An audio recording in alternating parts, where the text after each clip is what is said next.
How do we all have the same haircut? What is this? It's because everyone's hair is getting long. So mine has done the thing where, like, for a while I was like, this isn't a problem. It's a little long on the sides, but I can put stuff in it or whatever and do it. But now I have the length where it weighs itself down. It went from big to just falling. Exactly. So now it's just so now I'm like, it's like trying to like a melting ice cream. I'm just trying to look at this pull shit. it back up into a shape. Curls, man. I keep throwing it out there that I just want to shave my head, but nobody in my life says that's okay. Yeah, Literally, everyone's Nick, like, you no. always regret it. You immediately regret it. Nick? It's a bad idea. Nick, Yes. that's okay. Don't do it. Is it okay? Okay. No, you have to wanna stop do it with me, hair. James? Hold And on I to it. honestly think No. you'd look great. Keep the I hair. honestly Keep the hair. think you'd look great. Name. He I would. think you'd look great. Name two It's actors. always the who are two guys bald that aren't Vin that have Diesel. the best hairlines on the podcast that tell me to keep the hair. Because you guys, Me? I Tim, have a and terrible you guys hairline. don't understand. You guys just don't understand my pain. Look at this. Look, I mean, if you get close to it, it looks like it's a dying wheat field. No, it looks good. No. You look healthy. From afar. It's also growing Thank you. here. You're getting like angry Viking look here. Well, this shit's fucking. This is my Charlie Hunan. I'm trying to do Charlie Hunan from The Gentleman. So real quick, Isn't it James. Charlie Hunnam? Is that how you say it? Isn't it It's Hunnam, Hunnam? yeah. I have no idea. I've never heard anyone say his name.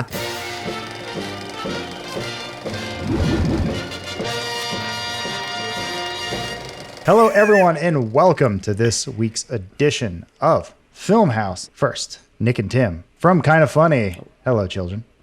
What's What's up, going on? guys? How Kind are of you? Funhouse week continues. I know. Fun Look week. at the shirt. Look at the shirt. Oh, wow, There you go. wore it. That's I us. wore it. Store.roosterteeth.com, baby. Tim, I Yeah. think ours arrived, but they came to the studio via FedEx, and we just didn't get them. Fantastic. But I'll get around to going to FedEx in about 17 months, and I'm sure we'll get them. It'll be great. And They're as dope, always, though. joining James Willems from some As always. stupid YouTube channel you've never heard of. He's here to talk about all the movies because, guys, we all went to What film else? school, right? Oh, yeah. Oh, yeah. Sure Look did. at Kind us. of, yeah. Little film boys. Kind of. I dropped out. I'm the only one. I'm the crazy You still one. went. I did. Okay, Yeah, I went well, the to be fair, orientation. though, I went to a film studies school. So Okay. it's kind of like dropping out of a real film school and then wasting $20,000, I think. What is film studies? That's Oh. like all hands off. Like you didn't make anything. You just watched other people's stuff. You just nailed 4 years of a college education right there, James. Yeah, most of it James, had to do with $20,000. my favorite class was there was a history of film, and then there was another history of film class, and then a third history of film class, and then I graduated. Well, and that was pretty much it. I mean, at here that you point, are, film on would have YouTube. been what 110 years old I mean, or something. you That's a lot guys of- want to know but what a zoetrope is? I can tell you. Yeah. Does that That's help the- you? How about at a- Kind of how about a Funny? phenakistoscope? Francis Ford Coppola's production company. Exactly. He started that term. And that's how they made Jack, which is the movie we are not talking about today. Surprisingly, the one movie we're not talking about. Actually, wait, Tim, did you actually go to film school? I assumed you were like a I mean, I business went- grad. No, I appreciate that very much. But no, I went to San Francisco State for video production. So it's like, it's not really a film school. I didn't pay anything. So Okay. I think I made out best in this situation. Yeah, You know? you did. Yeah.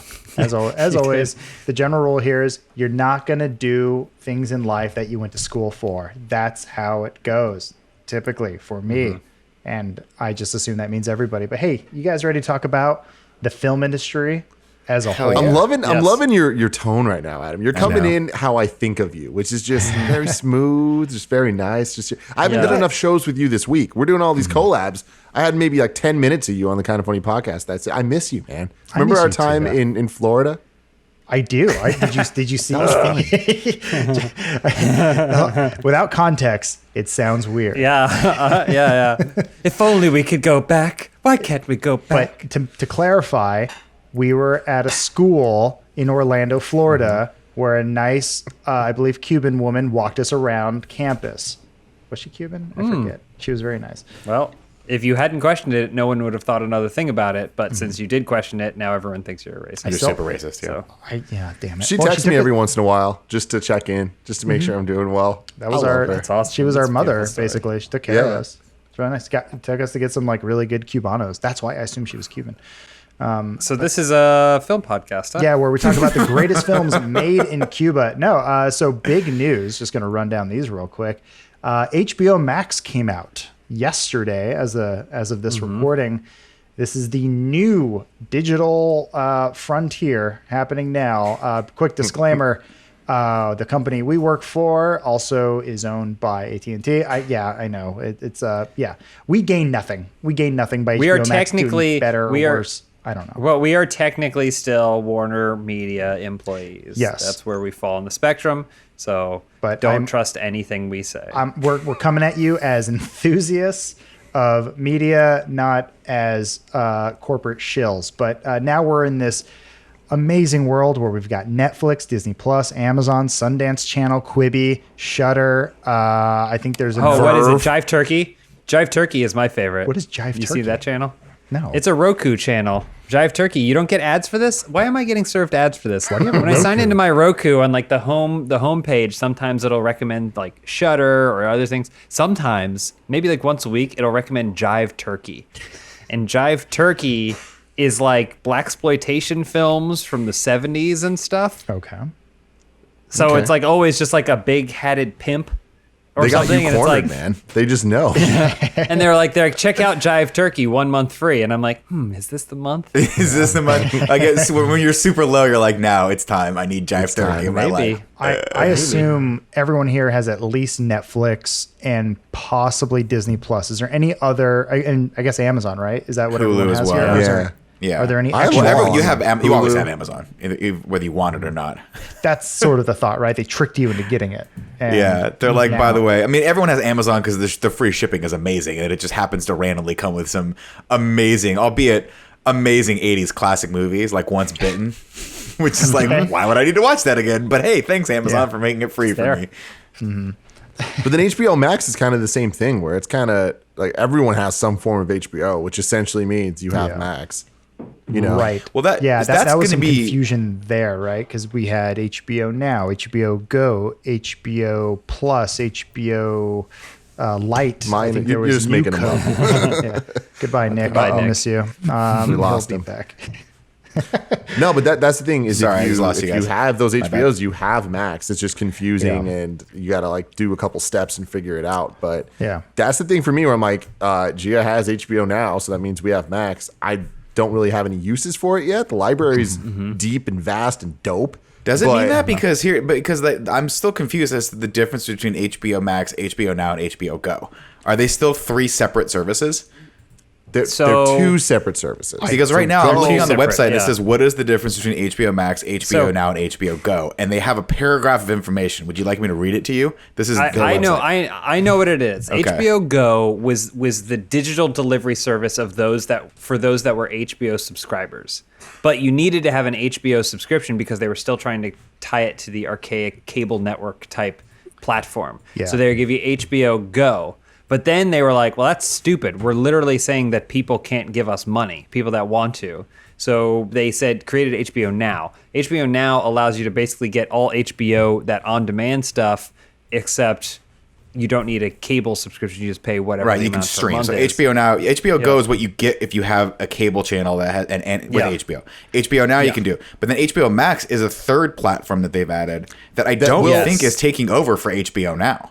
It is HBO Go. It's going to take over eventually. It's just right now the Yeah. infrastructure is not there because they're adding too much, and they Right. wouldn't be able to add all that to Go. You can't just like rename it. They want to keep the subscriptions they have because there's a lot of money there, but then they're going to push people over. I would imagine in the next year, HBO Go will not exist anymore. It'll just be That would Yeah. HBO Max. make the most sense. Here's the other question I have. Oh yeah, go for it.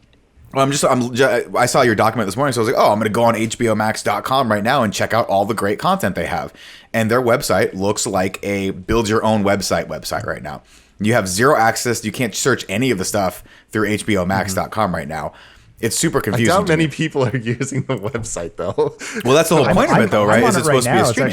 actually, are you saying while logged in, it's unusable? No, I'm saying if I don't, while logged out, I don't have an HBO Max account. I'm not going to pay Gotcha. $14.99 for it, but I would like to look and see if, I don't know, Waiting for the Punchline, that documentary I was featured in, you guys can watch over at roosterteeth.com right now, is on this because a lot of the back catalog of Rooster Teeth stuff is supposed to be on this, right?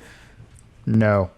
I typed in waiting for. I got Space Ghost and an episode of Sesame Street. So That's Damn good. it. That's good company. That's good company. who though. promised Damn you it. Rooster Teeth content on HBO? they Yeah. I hope whatever hand job you got out of it was nice, but You got tricked. I don't know. Someone in a bar, hey, I'll put you on Rooster Teeth. You'll be on HBO if you do the stand-up special. Oh my God, I'd gladly receive and or hand out a couple handies to have a documentary on HBO just to shut up all the comedians in San Francisco. Where's your documentary? I'd be like, HBO. Oh.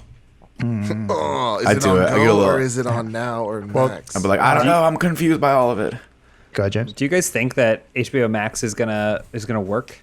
Yeah. Do you think I mean, I think work? it's gonna work because it's just I feel like it's so confusing. But once people realize that the majority of people already have it, it's just gonna be like, oh, there's just more. It's kind of like Amazon Prime. It's just the Trojan horse where it's like Nick's would have never searched for that random 80s movie he said earlier, but when it's in front of him, he's like, oh shit. I think it's the same thing here where it's like a lot of people might not be searching for the Studio Ghibli movies, but when they're there, you're like, oh shit, I'm gonna check this out just because they're using the HBO Max app instead. Yeah. My problem right now is the rollout has been very subpar in terms of standards of quality of what we've seen with Disney Plus and Netflix, where they have been leading the charge in terms of 4K and HDR, Dolby Vision, all that stuff. And HBO Max right now is a total freaking dud, where it's like there's nothing in 4K. Oh, really? And even the HBO stuff that should be in 4K is not. And it's like, guys, like what the hell? You can't use the apps on Amazon Fire Sticks, or like the Fire Pro or any of that stuff. And that's kind of like the enthusiasts' preferred streaming platform at this point. And it's all because of back end deals between Amazon and HBO that they say they're going to figure out soon. But it's like, that's a pretty shitty launch when people are like, well, I'm not going to use this. Well, let me convince James Willems to sign up real quick. They do have the film House on Haunted Hill and Sucker Punch exclusively on. I don't know if they're exclusive on there. But Okay, so number one, it's interesting because it's so weird because Sucker Punch is going to HBO Max, but I logged into my HBO Go the other day, and it said last chance to watch Sucker Punch because it's leaving HBO. So it's such a weird world that we're in where we can do it. I don't need it. I own the 2-disc Blu-ray, so I have Sucker Punch more on demand than on demand could ever be. Oh, good for you. Good for you. You're never getting that money back. No. No, and I also waited too long to redeem my ultraviolet digital copy or whatever. What a shame. I mean, the thing about HBO to me is like, all kidding aside with just the confusion factor is like, I love HBO. And I love HBO for, I mean, I know Tim's touched on is like, he's a quality junkie. And you also love the series as well. But for me, I love HBO original series. Same with Showtime. So like having those in some way is important to me. As to whether or not, I don't need the standalone service right now. And I don't really care about the Warner Brothers stuff and all the extra shit. But for me, having HBO and being able to actually get that content on demand is super important. Yeah, I would say next to Netflix, HBO is the only service that you can think of, this place that makes content that is like of a certain caliber that it's worth paying for. You know, like I will pay to watch, this isn't me necessarily, but Stranger Things, right? Sure. Like I will pay a monthly fee to watch Stranger Things, and HBO is the only other place where I think that makes sense. It's like I will pay to watch Curb Your Enthusiasm, oh, for sure, Succession, or True Detective, or any of these shows, Game of Thrones, yeah. right? Like, right. I mean, they have a pedigree for being, I would say, probably the top original program creator in the market right now. And like I think there's a strong argument you can be made for that. Like Netflix, say what you will, they're great, but in my opinion, they've fallen off a little bit over the years with all the competition they faced. But HBO, I think, has always been solid from the get go. I give the argument for Disney Plus too, where it's like they are coming with a lot of original stuff, and I think that a lot of this situation has kind of messed up all the current plans. Right. But Mandalorian, take it or leave it for matching up against Game of Thrones or Westworld. Sure, it doesn't, but it's like I think it's a good first step, and all the Marvel stuff we know we're getting. But then on the other side of it, like all the documentaries they've been putting out are fantastic. Clone Wars, the final season was fantastic. There's like a lot of like great content. It just isn't necessarily for everyone, but if it's for you, it's like a great value because Disney Plus is by far the cheapest of the services as well. Oh, for sure. This is something that I'm interested to see with Disney Plus, because it seems like they're like 13 is as old as you should be to watch like the content. We've decided 13 is like the collective age of our audience, right? which is weird when you see these other platforms, HBO and Netflix. They're like, oh, well, we're off the restrictions of television. We can do whatever we want here. So there's gratuitous nudity in Witcher. Like there's like they find that stuff, and it seems like that's or you have it sounds. Someone dropping F-bombs in Star Trek Picard, and you're like, why? Yeah. Why are they doing that? It's so just weird. Because they can. But they can. I always feel like that speaks to some sort of like someone did the math. And they were like, more people are going to watch this if we put some boobs in it. Like, we figured that out. More people are going to watch it if they put... And it's so interesting that Disney, I guess because it goes against their brand, and I think it, in my mind, it does kind of hurt their longevity for what they can potentially achieve with original series and original movies, is that I feel like most of them will probably look a lot like the Lady and the Tramp. You know, like, I don't know that I'm going to be like, I'm super excited for this super gritty, cool thing that Disney Plus is going to do. And then also, if I'm worried about them censoring stuff, taking the cleavage out of my Wizards of Waverly Place. Come on. Oh, you think they're gonna put a T-shirt on Ariel one day and be like, that's just, she can't be wearing a bikini the entire time? Maybe it's possible. But I mean, to Tim's point, like Tim and some of the other guys love Disney Plus. That speaks to them. A lot of that content for me just doesn't hit on the same level as some of the Netflix originals. But rightfully so, because you have to market to your audience. But the one thing with Disney that you can never discount, though, is the fact that they have Marvel, and Marvel will forever win. And I would have said that same thing about Star Wars, but that seems to be a little floundering lately as far as the movies are concerned. But people like The Mandalorian, so there you go. Curious to see how WandaVision and Winter Soldier and Falcon does. Because I think it's gonna do great. I'm hoping they're good, but like, the question is like, was Mandalorian a fluke? Like, oh, this really, you just had a lot of great talent behind this thing. Is the Scarlet Witch and Vision two characters that people are kind of like sort of lukewarm on, but excited to see in TV form? Is that? But for me, it means that if people are lukewarm on those two characters, it means Marvel can take a chance with them and do something crazy and cool with it. I trust Marvel as being a separate camp than the Star Wars people. I was very lukewarm on Mandalorian. To be perfectly honest, I don't need another season of that show. I thought it was thin. I thought they could have done so much more with it. But I feel like that divide between the Star Wars people and the Marvel people is really what you're seeing with Disney right now, where Marvel's got their crap together. And I'm looking forward to seeing what they're doing with their original series. Whereas Star Wars, I think most of the stuff they've done decently has been cartoons lately. And Mandalorian, for me, like, I got bored 2 episodes in. I'm like, I don't need another series of this. But I know I'm in the minority when all the things in season 2 sound really cool and promising. Like, we're gonna get that lightsaber. Setup of what they did with season 1, I was like, I agree with you that it's like, overall looking at it, I'm like, there was too many lows and not enough highs. But I think that with all the leaks and rumors and what we got going into season 2, I'm like, there could be a really compelling story here. And if they've learned how to use all that tech a little bit better, I think it could look a lot better as well. I just want to see the behind the scenes on the tech more. I'm like, just make a show about that. Just keep doing that. They did. I know. Just keep doing that. It's cool. It's out right now. And that's what I'm saying is the documentaries on Disney Plus they're not aimed at kids. Like, they're real, like, deep, in-depth stuff going into, like, old movies and shit, and they're really good. They're really in-depth and really fascinating stuff. Every time I see that documentary is one of the best things I feel like I've watched this year. Yeah. It's fantastic. I mean, and it feels like it never ends. There's so much of it. There's like 6+ hours of Disney park documentary with unbridled footage. Like, it's nuts. Yeah, it was insane starting to see the rear projection stuff that they shot on Mandalorian and seeing like, oh, that's a puppet riding a puppet with a background that was made in a video game. What the hell is this? That technology is so cool. Yeah, like that Unreal Engine stuff. It's rad. But it's crazy. One day eventually they'll be like, hey, we could use this for more than just making our character walk around slowly and not be able to see where he's going for 8 episodes. What? How dare you? Tim hates Kaboom. it. Tim now just you're hates picking it. fights. Now you're just throwing shade, hoping that I give back, but I refuse. I refuse to engage in this. Come on, let's get on Twitter. Let's duke it out together. I mean, I gain nothing by defending a show I didn't make. I don't know what you want from me. A lot of people seem to enjoy it, and I really like the aesthetic, and I'm glad for Pedro Pascal for having consistent work because he deserves it, and he's a father. That's true.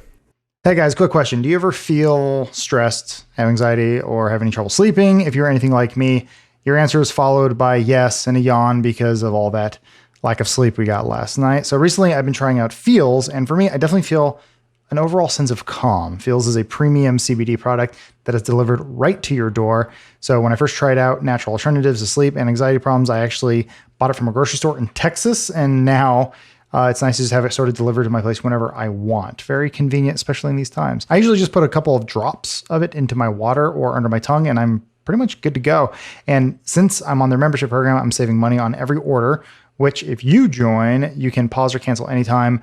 Just get what you need, get some rest. That's what's important. So Feels offers a CBD hotline. If you have any questions about the product, I know I did when I first tried it out, and I definitely learned a lot. It's important to educate yourself on these sorts of things about the differences between things like CBD. And to be clear, this isn't something you take to get high or anything like that. I know there are a lot of misconceptions around that with CBD, and it's very important to educate yourself, as I said before. And when I first tried this stuff, I got it from a grocery store. It's very legal and very much over the counter and very much available. So Feels has me feeling better every day, and it can help you too. Become a member today by going to feels.com/filmhouse, and you'll get 50% off your first order with free shipping. That is feals.com/filmhouse to become a member and get 50% off automatically, taking off your first order with free shipping. That is feals.com/filmhouse. Thank you, Feels. But what are they going to do about Scarlet Witch's cleavage when she's wearing that classic Scarlet Witch outfit? See, that's my thing is I think the censorship is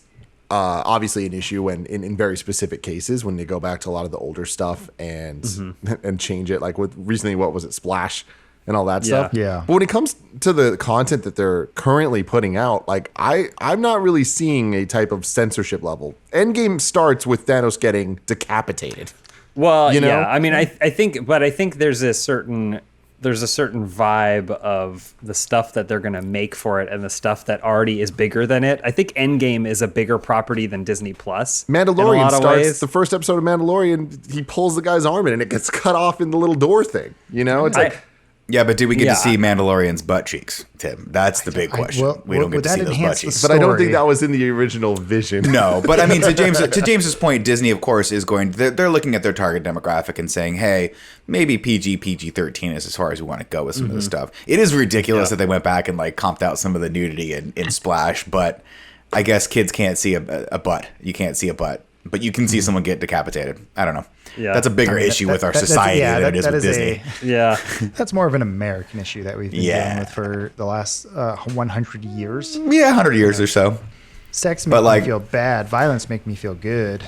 I mean, to be fair, I'm excited to see what they. I'm not excited to see, but I will look forward to see what they can do with season 2 with Mandalorian, because I think in many ways Mandalorian was like a test to see how well that content would resonate with people, and I'm hoping they throw a lot more resources behind it and a lot better storytelling behind it, and really ramp it up for me. Don't backtrack. We know. I want Adam to like me. Nick. No, I mean, I hope they do that. I want there to be a cool Star Wars series, but I also wanted Picard to be good on CBS All Access. And after 3 episodes, I was like, what a pile of dog crap that was. So I don't know. And these are all. I hold my sci-fi that to watch a higher that show. Or what's that? 3 CBS All Access subscribers are. Curse you. Yeah. They know deep down. If they look deep down, they know that's not a Star Trek show. That's some weird offshoot. CBS All Access, I think we watched one episode of The Twilight Zone, and I said, I'm good. Like we watched. I watched 3. It's 3 Twilight Zone episodes, and I was like, yeah, I'm all right. We're fine. Got Black Mirror. I mean, Black Mirror's not good anymore either, right? That's the other thing. But it was at least. Yeah, I enjoyed 3, maybe 4 seasons of that show. I saw the one with Miley Cyrus. I'm like, I am out of this show. I didn't have time for a Bandersnatch. Black Mirror is one of those shows where I'm just like, this show makes me so tense, I can't watch it. I watched the Star Trek episode with where they were stuck in the AI thing, and I was like, this is genius. This is great. I never want to sit through something like this ever again. It's too scary and tense for me. Yeah. Huh. You should watch Inside Number 9. We're getting way off track. You should watch Inside Number 9. Have we talked to you about this before? Is that one of the episodes? No. It's a BBC series that Elise found a really long time ago. Oh, cool. And it's if you enjoy Twilight Zone, Black Mirror conceptually, but don't necessarily have the stressful tolerance for it, it's essentially these 2 guys play. It's an anthology, so each episode is different, but each episode is basically a 1-act play that features generally one location. These 2 guys as ever-changing wig, facial hair, different characters that they play, and a twist. with the general overarching motif of 9. So they could be in the number 9 car on a train, or it could start with someone finding a number 9 size shoe, or That's cool. it could be it take place at 9 o'clock or whatever. It's always has something to do with 9. But as Black Mirror kind of started, like, I don't know if believing its own hype, but getting into it always had to up its own ante every single time, and I stopped enjoying it as much because it's starting to get a little stressful. We started watching Inside Number 9, and we were like, holy cow, it's fun. It's a fun show. Okay, I'll Google it. Still having those. You should look it up. Elise recommended me one of my favorite shows of all time, which was Burning Love.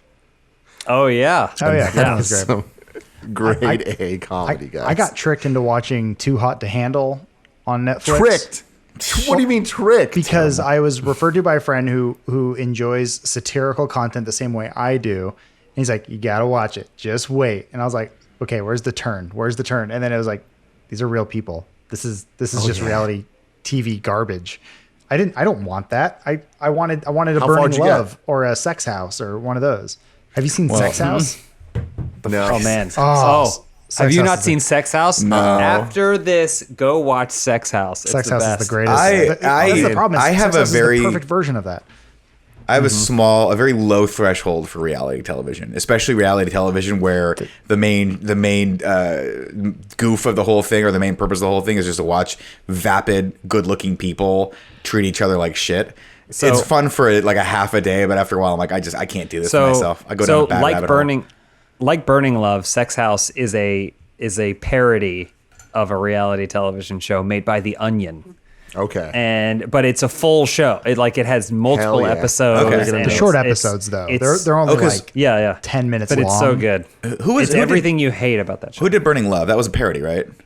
Yeah. Yeah. Yeah, that was, what's his name? The Michael Ian What- Black and those guys. Michael Ian Okay. Black and the Ben Wet Hot Stiller. American Summer people. Yeah, David Catalina. Wayne. Insane cameos. That's yeah, awesome. no, like that is Paul the Rudd's in it. Yeah, that's like the PG-13 version. Sex House is the rated R version, but it's Okay. more like it's more like the David Lynch R-rated version, where he takes on. He's like, we're a bunch of sexed up, crazy people, and it's just so dark. It goes places you don't expect it to go. I cannot recommend that show. I think we watch it every once in a while, and it's just It's so good. it. The Onion. Prepare for mist. Yeah. Prepare for mist. Yeah, there's just at one point they get so desperate. There's just someone on a microphone being, have sex, and I don't want to spoil it because it just devolves immediately. But it's free on YouTube. Fuck yeah. Yeah, I think YouTube funded the whole thing and that's regret it great. every day for giving The Onion millions of dollars to make this show. Didn't they give The Rock millions of dollars to make shows too at a certain point? Probably. Maybe. God bless I don't know. him. And Yeah, I mean that's YouTube. In a nutshell. everyone except for us got millions of dollars to make. Oh no, Tim and I got millions of dollars to make stuff. It was just at IGN. Oh yeah. Oh yeah. But did What they a give you? fucking disaster. Yeah. Wait, what shows did they make at IGN? We don't have to talk. We about had- it, but Up at Noon. Yeah, we had Up All at that Noon shit. and a bunch of other stuff. oh, that was a YouTube. None of it was good. investment show. That was during that YouTube, the original push for like YouTube original content, where YouTube didn't yeah. really know what necessarily. They either didn't know what they wanted, or they communicated it to our vice presidents and all of the executive level people, and those people just totally forgot to communicate that to us. They made a lot of money. Those guys. yeah, those guys made. Oh yeah, that's generally how it goes. Yeah. Yeah. The budgets we got, we were like, oh, hey guys, there's a $1.5 million to make some shows. It's like, cool. Hey, go make the shows for $10K. Yeah. And they're like, wait, Okay, 10K per episode? They were like, no, just a whole, Yeah, 2 yeah. years of content for that. So, okay, cool. This was back when SourceFed was born. Yeah. Like it was that Right. round of funding. Okay. Got it. Yeah. I mean, It was, I was a part fun of it. time. I think it was. Yeah, we were in some crappy month-to-month rental studio when we were working at Machinima, and I saw the headline where it's like Machinima gets $30 million in funding. I'm like, I have a job. Yes. Yeah, I'm good. Machinima Prime. Was that what Machinima Machinima That's what Prime. it was. That, okay, Yeah. that's that round of funding. Gotcha. I was referring to much earlier round of funding. Oh God, Machinima Prime. Oof. It is funny how this is the carbon dating for people like us. Like Yeah. people have been in it. Like we've been in this world. Nonsense. Stupid. We're not YouTubers or stupid professionals who thought that trying to do this professionally was a good idea. Terrible and idea. bounced around from Now place look to at place. us. We're stuck in was our a, home offices. I don't know if you've seen the clip, but it was our friend Freddie. He was on a Corridor Digital's podcast, and he was talking about how he's like, yeah, everyone thought he's like, you go into YouTube, you could do it, and then you'll go into Hollywood. And he's like, no, you're tainted.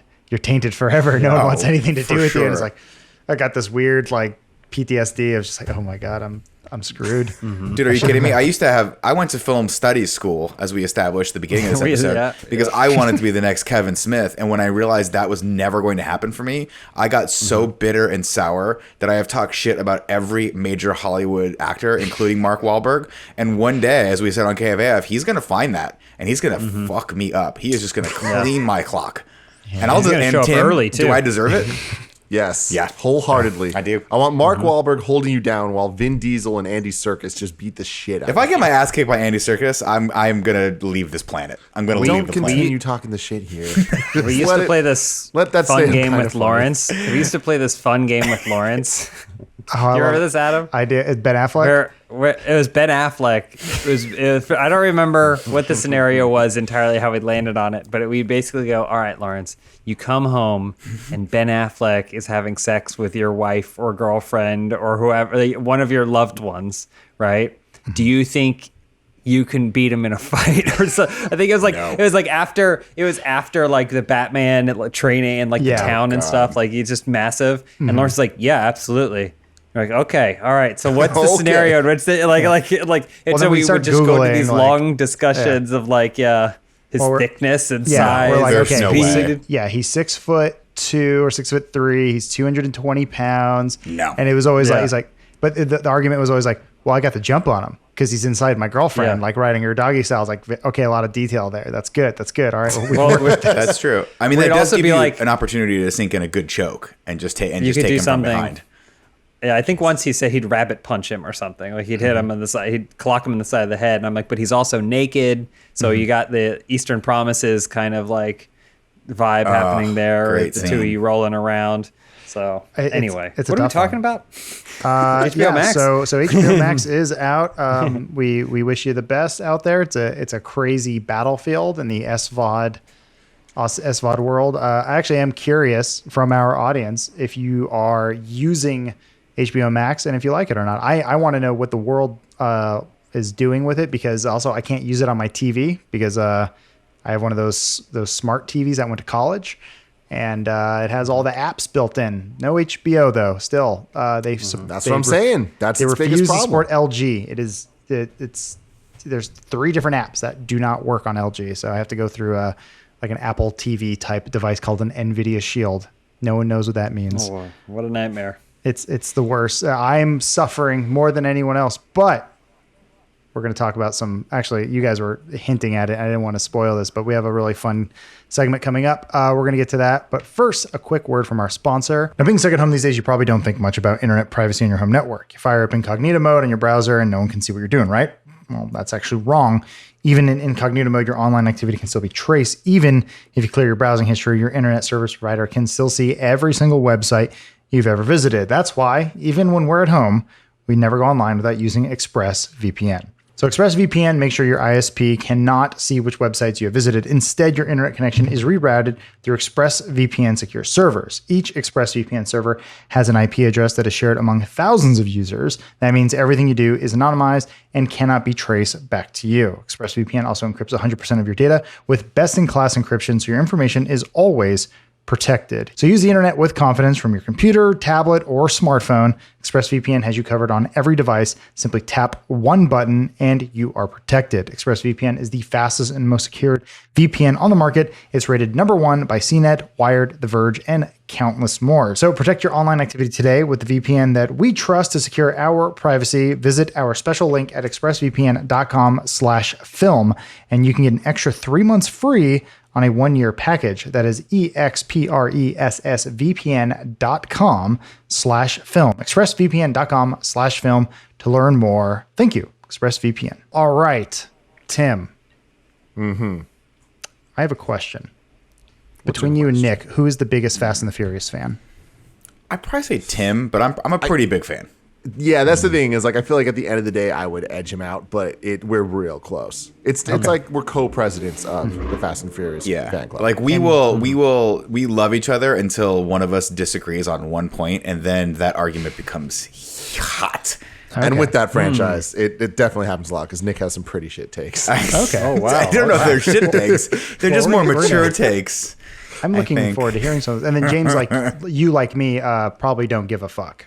Is that correct? Well, my relationship with Fast and Furious is very strange because movies of its ilk I tend to enjoy, like the pure adrenaline nonsense. If you can get some sort of purpose into I think the new Mission Impossibles are a great example of like they're pure action spectacle, but someone did spend a little bit of time. Oh wow, Torque. Where's Biker Boys? Do you have Biker Boys?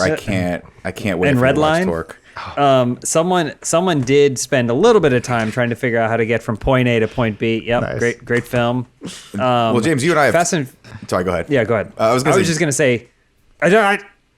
I was just gonna say, but the problem is for whatever reason, Fast and Furious. I've seen the first one and the third one. Mm-hmm. That's it. Not- And I've seen the third one like 20 times. Good for you. So Good for you, I man. feel like Fast and Furious, like so many other series, starts as a joke where you're watching it and you're like, it's Sunday and you're watching the first one. But then at some point, it just catches you at the right mindset and you go, this is actually comforting. This is fun to watch. It's just, it hits on that level of, I'm not going to say mindless entertainment because they do put a little bit of thought into it, but it's like eating pizza where you're like, you know, it's a fun way to pass time. Every movie can't be an Academy Award winning movie. Every movie can't be, or every series can't be like we were talking about watching a really, really intense movie. Like I don't know if you've seen Uncut Gems, but like you can only watch that once every couple months before you go, life is horrible. What are we doing on this planet? Let's blow it all up. So for me, Fast and Furious does hit on that mindless, fun, actiony entertainment level, but it has heart to a degree, and it has heart, I think, largely because Vin Diesel and the likes have kept it going and perpetuated it, and it's grown this fan base that we all realize we're ridiculous.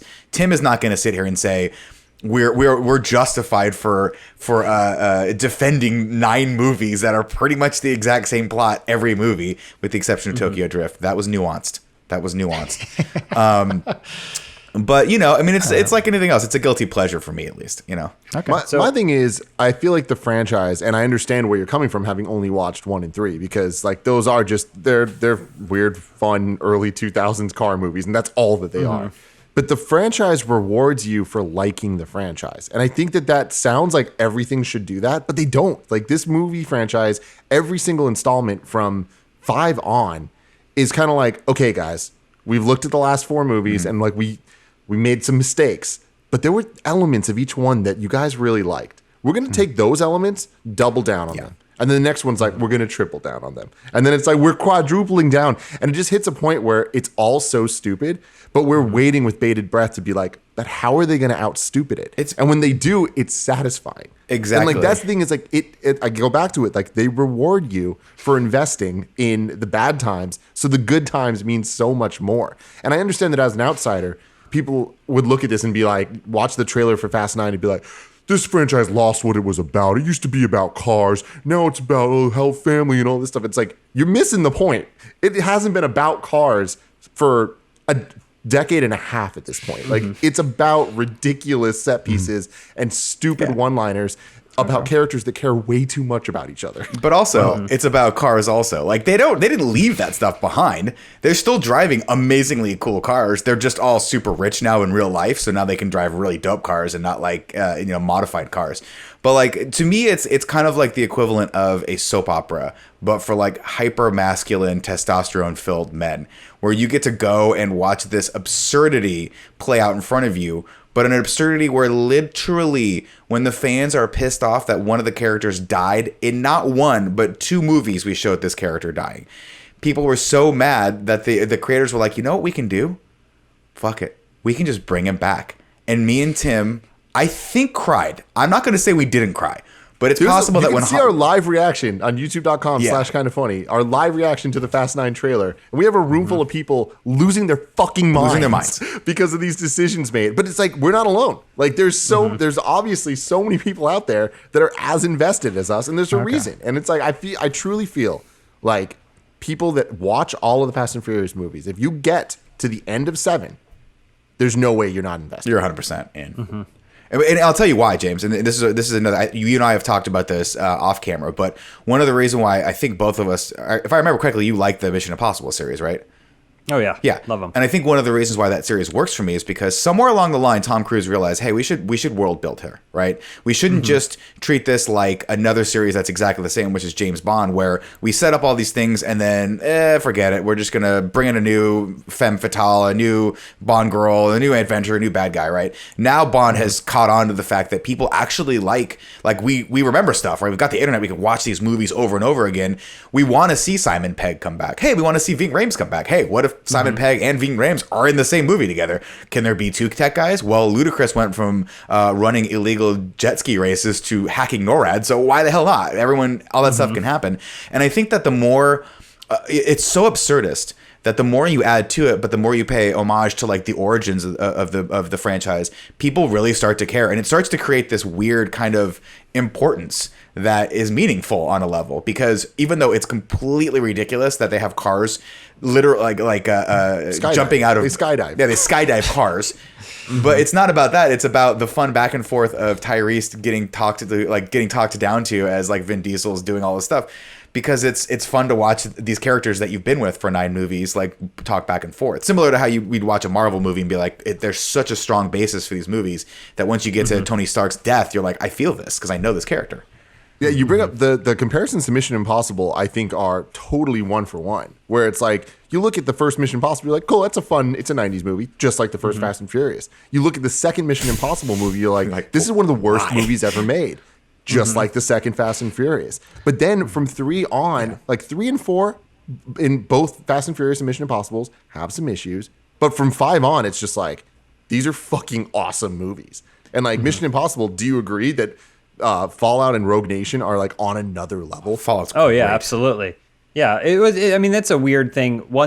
That's because like you're saying, like in the 90s, it was like a sequel just needs to be either more of the same, or in most cases, a corruption of what you liked about the first one in the first place. You ever seen RoboCop 2? Well, yeah. It's a perfect example.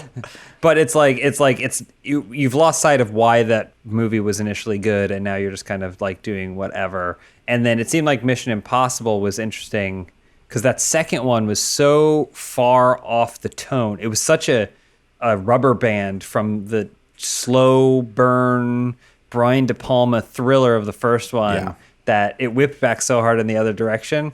But it really wasn't until, I guess, J.J. Abrams got involved and was like, we can actually turn this into something substantial. That it became more. Yeah, it started taking itself a little bit seriously, no matter how ridiculous the movie was. I had never seen Mission Impossible, any of them, until earlier. I mean, I guess in the last 6 months or whatever. And for one of the shows we're doing, we watched them all, and I watched them week to week, and I got to see that growth. And I went from being like, guys, y'all are fucking tripping about this, to once it hit about 4, I was just like, oh my God, I cannot wait for the next one. And it's just so good. And that's the same thing with Fast and Furious. It's like, it'd be so hard to get through the first couple. He learned how to pilot a helicopter for Mission Impossible Fallout. And at first I was like, what a dumb gimmick. Like back in the day, you guys are old enough to remember, like back in the 80s, they'd be like, this person did his own stunt. And there'd be like a publicity shot of them doing a stunt. And you were like, he didn't do his own stunts for these movies.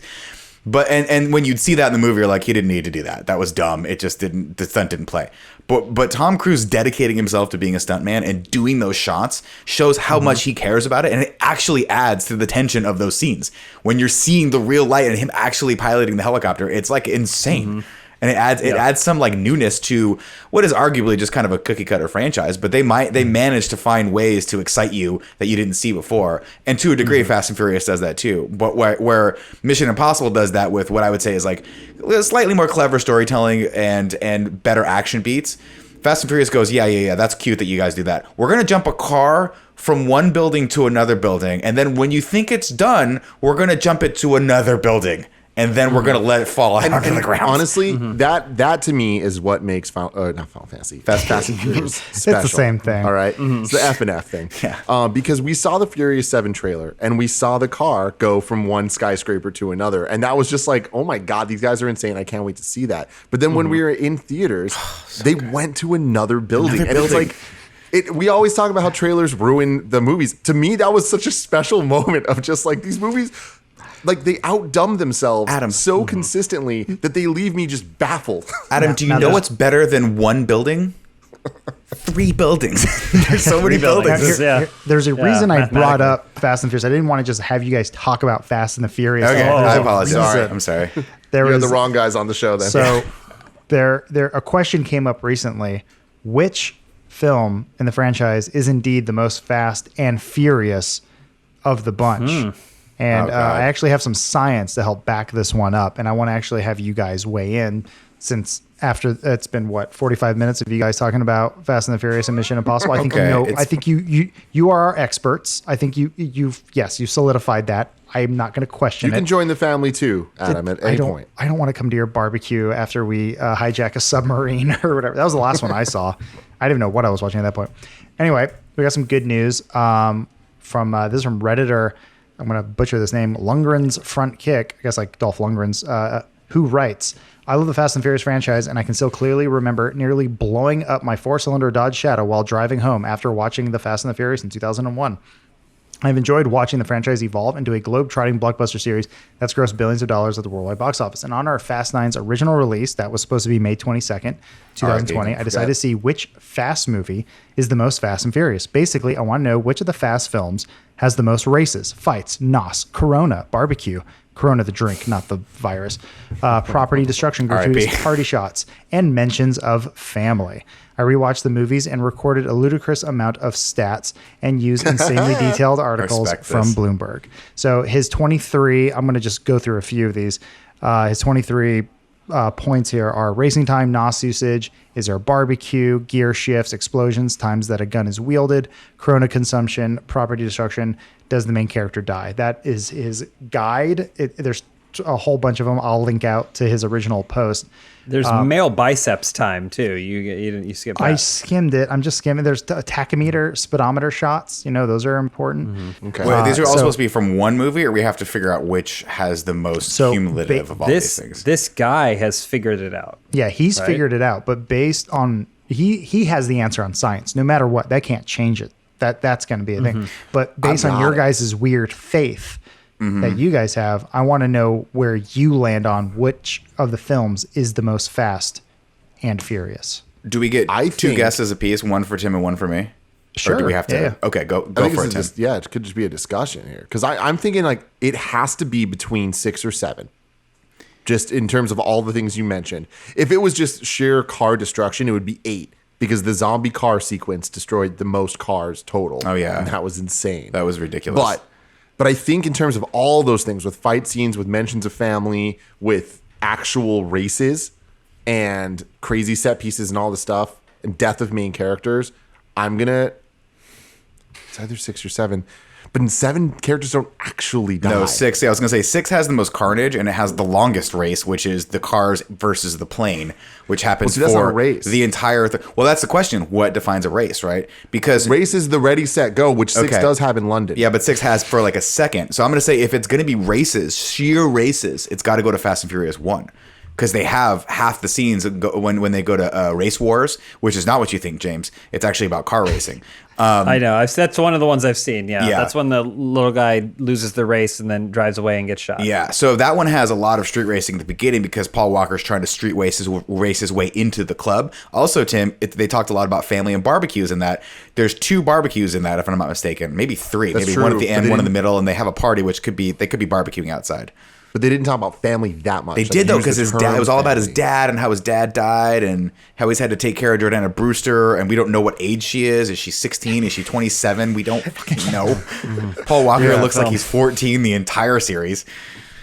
But I think there was more races in 2 and 3. I think 3 has the most. 3 had a lot, because 3 had because 3 was about the racing. It was about drifting. Yeah, totally. Because I think it's not just racing; it's all the other elements as well. It has to be 6. But he also mentioned biceps. and you can't six start talking about featured The biceps Rock? until The Rock comes in. So it's got to be from. So that's 5. why. Yeah, 6 we had The Rock and Vin Diesel fighting together. And Statham. Oh, and 7. And no, yeah, Statham came later. Wait, I mean, 6 I is don't my know, favorite I'm going movie. 6. So I'm going to was- say 6. the last one was the submarine, right?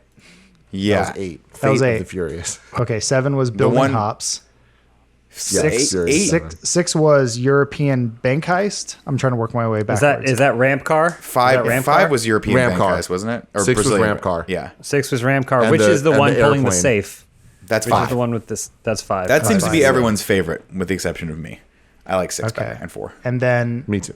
underground, literal underground race scene.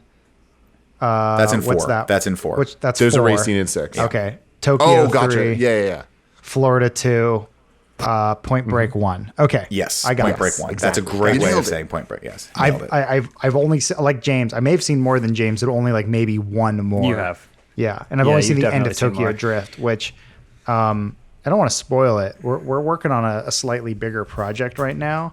I've been learning some really fascinating things about one of the main characters of this film franchise, and yeah, I don't want to give it away, but you'll You guys need enjoy to it. talk You're to starting to Cam about this. What kind of fascinating things? Like the kind of things that's going to get someone thrown in jail, like Harvey Weinstein? Fascinating? No. Okay. I don't do that. Nothing useful. I was like, are you Nothing doing no, some no, no. I don't do investigative that like Hollywood YouTuber reporting right now, or what? drama bullshit. No, I don't do that thing where I'm like, this is gonna blow your. It's more of like, oh, that's an interesting factoid. Wow, cool. So, all right, we got all the information out there. I'll give you guys a couple more minutes to deliberate at most. But if you have an answer, I'll say, allow Tim, you to let's go at split any it. point. I'll say 1 and you say 6. What do you want to say? I'm saying it can't, Nick. It's not 1. Like 1 is definitely. I would say that 1 is the last You think so? of all these. There's like so much Hobbs and racing in Shaw 1. might be if Hobbs and Shaw counts in this, it doesn't feature a lot of those elements. It makes up for it in many other ways. But I think that Hobbs and Shaw and Fast 1 would probably be on the lower end. Real quick, actually, Nick, your argument for Fast 1, or Fast and Furious 1, is because it has a lot of racing in it. Yes. Actual racing. According not to this like chart, according to this, it only has a total of 3 minutes of racing in the entire 3 entirety minutes of movie, racing? and only 1 minute of Nausea. Well, it's- there's only one Nausea. Well, I mean, not- if you that think can't- about it, you can do a quarter mile in a really fast car in under 10 seconds. Yeah, but right? if you've Like, watched Fast and Furious, they can stretch a quarter-mile race out to be a solid 5-minute scene with a Just bridge train jump tracks. in there if they have to. So, okay, so he just gave me. So I'm wrong. That's what he's saying. Adam's giving me a clue. I'm wrong. I'm just letting you know what. Then we have to go with 6 because I mean- 6 has the whole cars against the plane, and that's a 25-minute long scene. some of these numbers don't look right though. These are No. minutes. That doesn't Is count this- as a Maybe race. they're though. minutes? or maybe that's. I don't think. racing I think this is races. I don't think think there's it's any actual races in 6 though. I There think is racing London. time. It's Rita Ora's there. Rita Ora Racing goes. time? But Ready. that's No, this the isn't one. right. That's the one scene. There's- Is there another these- actual race? These because that- numbers, but these that race numbers are happens- attributed in a strange way. I don't think are. they correlate to time. From my minor knowledge of Fast and Furious, but my massive knowledge of Tokyo Drift, this is not right. See, that's what I'm saying is, I are we don't know what talking- the numbers represent. Are we talking racing or TTC? You know, no, not Right. TTC. TIC, time and cars. I What mean, what are we talking? No, it's here? racing. There's a lot Racing of, is when there's a lot of when we things. see the women, we see their butts, we see the flags, and they go. Because 6 has the Rita Ora London one, and that's where Letty and Dom, when he's trying to convince her that she doesn't have amnesia. But that's the one race. The rest of it is But it la- them but there's being a lot chased of by conversations. Owen Shaw in his cool mini cart. All right, are you guys ready for the answer? Yeah, give us the answer, or we're going to So- deliberate about this all day and yell at each So, other eventually. according to Lundgren's Front Kick, it comes down to Fast and the Furious 6 being the most Fast and Furious film in the franchise. There it is. features There we street fucking races, go. Corona, barbecue, family, planes, blowing up, grappling hooks, fist fights, and everything that makes a fast movie great. So that's It's got their the Rock final versus word. the bigger Rock. Like, What's I'm with number two? James. The chart or number 2? I don't know. I can't decipher this math. You kidding me? Oh, damn it. I You're don't going to know. rank them? So what You're is gonna this do all chart? this work? Hold on. What does this chart represent? The totals. Yeah, I don't know. I don't- I don't know if the I don't know what this totals chart is. work for or against it, because on his chart he's saying Fast and Furious 6 scored a 79, or unless that was supposed to be a 179. But like Hobbs and Shaw is at a 130. I don't Yeah, understand. and then Tokyo Drift is at 113. But again, we don't know what this chart represents, because racing time for Tokyo Drift is listed at 1. And I can tell you that the opening sequence of that movie is a race that lasts longer than 1 minute. he's totally wrong about that. Zachary There's talked a about it. there's When he races the Home Improvement yeah, kid. that's the long scene. At the end, the entire third act of the movie is like them racing down the race canyon, down and that's at least a 5-minute long scene.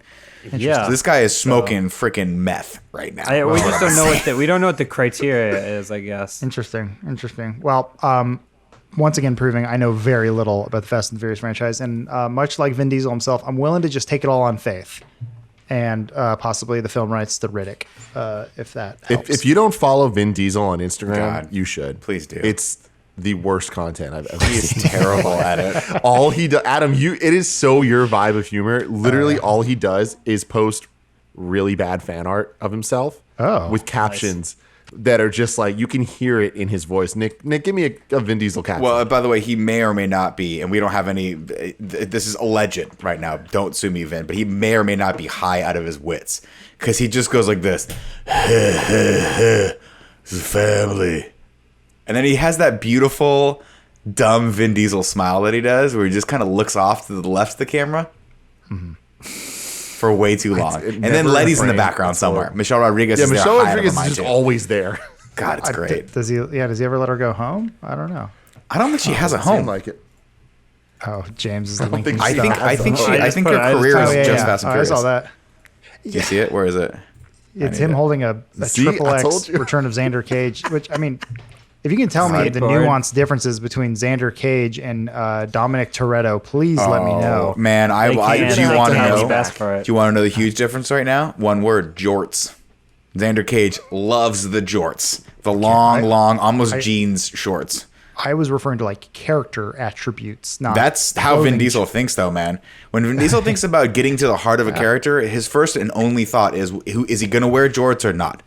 Because that's like, he would have put Riddick in jorts if it made sense, but jorts don't play well in space. Does Groot wear jorts? Look at this one. Look at him versus The Rock, and it's Photoshop with them both screaming at the camera, covered in milk. Why are they covered in milk? There's this one post, this one where he's got baby Groot off in the distance, like he died recently. Yeah. But he's setting like the moon behind Endor. I'm just No, here's a perfect one. But read his caption. You don't even have to. You don't even have to watch this one. Just look at the first frame from this video, and this tells you everything you need to know about Vin Diesel. you're sending right too there. many links. Just the last link. Just look at the frame. Don't even fine. play the video. Yeah. How high do you think he is right there, James? He's high in life. He's probably, he's on the top roof of something, so he's at least altitude-wise pretty high. Oh, that's his patio. So he has a baller ass house in L.A. I think in the Hollywood Hills. But it's hilarious. He just, God bless him. Look at his smile. It's like a baby. bless him. He's like a big baby. He is a perfect He's man. gonna Perfect he's my man. gonna God. beat my ass one day. 5 seconds into that video, he said, "As a species," just so you know. All right, we gotta wrap this show up. Oh, let's do it forever. All right, that is it for our show today, this week. What Nick, was this? Tim, What happened I don't know. today? Yeah, I feel like we just discovered time travel in some weird way. I know you guys got to go. They didn't get there yet. That What's might that? be 10 or 11. Yeah, we'll Fast see. 10 or 11 will do the time Dear travel. God. Well, I want to thank you guys for coming by, being on the show. I want to thank everyone for watching, listening, however you choose to consume the show. If you want to see more Kind of Funny, check out the links below. Google search Kind of Funny. You know where they're at. They own the world, much as Beyonce predicted. We're going to get out of here. We'll see you guys next time on Funhaus. Bye. Bye.